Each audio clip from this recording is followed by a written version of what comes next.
Украинада боз үй тегилди. Москва Астанадан түшүндүрмө талап кылды. Актер Чыңгыз Мамаев үй камагына чыкты. Эми Сахаровада кошумча медициналык текшерүү акысыз болот. Армения ЖКК машыгууларын эмнеге өткөрбөйт? Бразилияда бийликке каршы чыккан 1200 адам камалды. Бул жылы Сауд Аравия ажыларды пандемияга чейинки санда кабыл алат. Апта ичиндеги ушул жана башка дүйнөдөгү жана Кыргызстандагы кабарлар менен мен Нурайда Жекшанова тааныштырам. Саламатсызбы? Медиа Хабтан такталган туура маалымат алыңыз. Каналга катталып, лайк басып, пикириңизди калтырыңыз.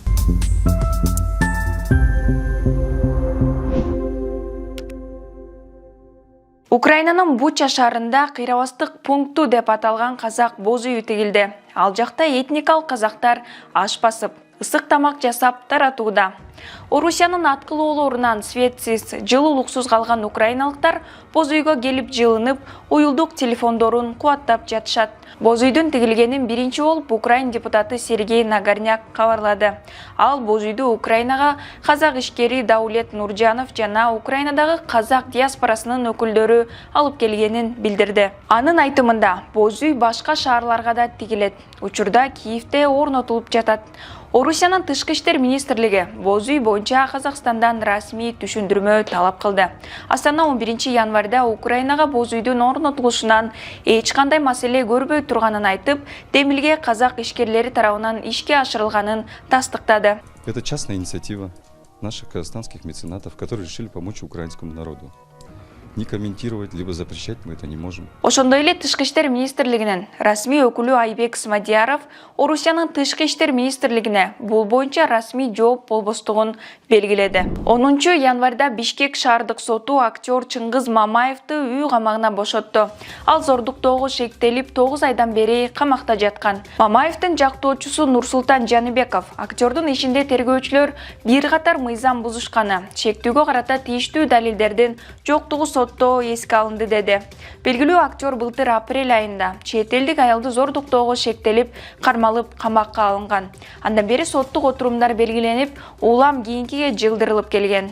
Декабрь айында актер Садыр Жапаровка кайрылуу жолдоп, иштин адилет тергелишин, жеке көзөмөлүнө алууну жана үй камагына чыгарууну өтүнгөн болчу. Москва шаарында иштеген кыргыз мигранттары Сахарова миграциялык борборунда кошумча медициналык текшерүүдөн өткөндө эми акы төлөбөйт.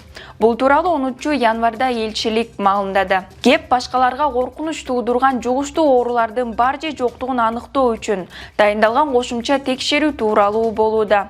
Эгерде оору аныкталса, дарылануу да бекер болууга тийиш. Буга чейин мигранттардын бул маселесин Жогорку кеңеште Нуржигит Кадырбеков көтөргөн. Ал эми Кыргызстандын тышкы иштер министрлиги элчилик менен бирге орус тарап менен сүйлөшүүлөрдү жүргүздү.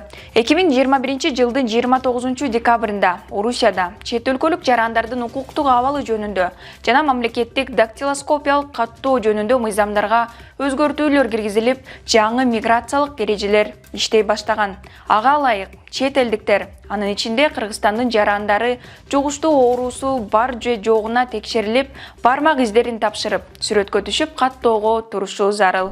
Армения 2023 жылы жамааттык коопсуздук келишим уюмунун машыгууларын өз аймагында өткөрүүдөн баш тартты. Никол Пашиняндын 10 январдагы билдирүүсүндө учурдагы кырдаалды эске алганда, бул машыгуулар максатсыз деп аталды. Ал эми Кремлдин басма сөз катчысы Дмитрий Песков Москва Еревандын позициясын тактаарын айтып, кандай болгон күндө да Армения биздин жакын союздашыбыз, биз диалогду улантабыз деди. Пашинян болсо, Азербайжан жаңжал маалында өз аракеттерин Армения менен Орусия биргеликте кандайдыр бир агрессия даярдап жатат деп негиздейт дейт. Ошондуктан азырынча Ереван Москвадан оолак болоорун айтат. 2022 жылдын күзүндө Армения, Армян-Азербайжан чегара жаңжалында ЖКК Ереванга жетиштүү колдоо көрсөткөн жок деп Пашинян уюмдун саммитинин жыйынтыктоочу декларациясына кол койгон эмес. Бразилияда бийликтин алмашуусун талап кылган башаламандык уюштурган 1200дөн ашуун адам кармалды. 8 январда өлкөнүн экс-президенти Жаир Болсонаронун миңдеген тарапташы президенттик шайлоонун жыйынтыгын жокко чыгарууну талап кылып, президенттик резиденцияга, Конгресс имаратына жана жогорку сотко күч менен басып киришкен. Алар имараттын эшик-терезелерин, эмеректерди да талкалаган. Полиция кырдаалды бир нече сааттан кийин гана көзөмөлгө ала алды. Бул үчүн тополоңчуларга көздөн жаш агызуучу газ, желим ок колдонулду. Президент Луис Инасио Лула да Силва митингчилер вандализм жана фашизм аракеттерин жасашканын белгилеп, алардын катуу жазаланаарын айтты. Өлкөдө айдын аягына чейин өзгөчө кырдаал киргизилди.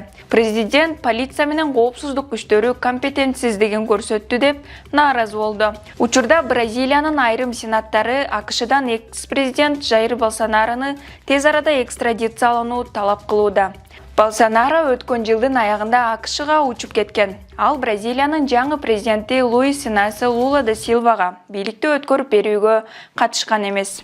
9 январда Сауд Аравия быйыл Меккеге зыяратчыларды пандемияга чейинки санда кабыл аларын билдирди.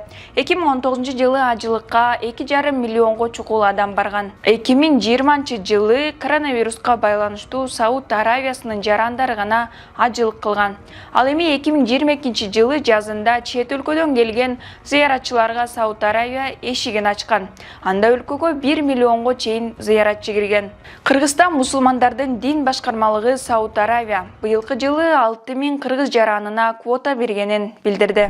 Бул аптадагы маанилүү кабарлар ушулар болду. Апта аягына чейин көрүшкөнчө.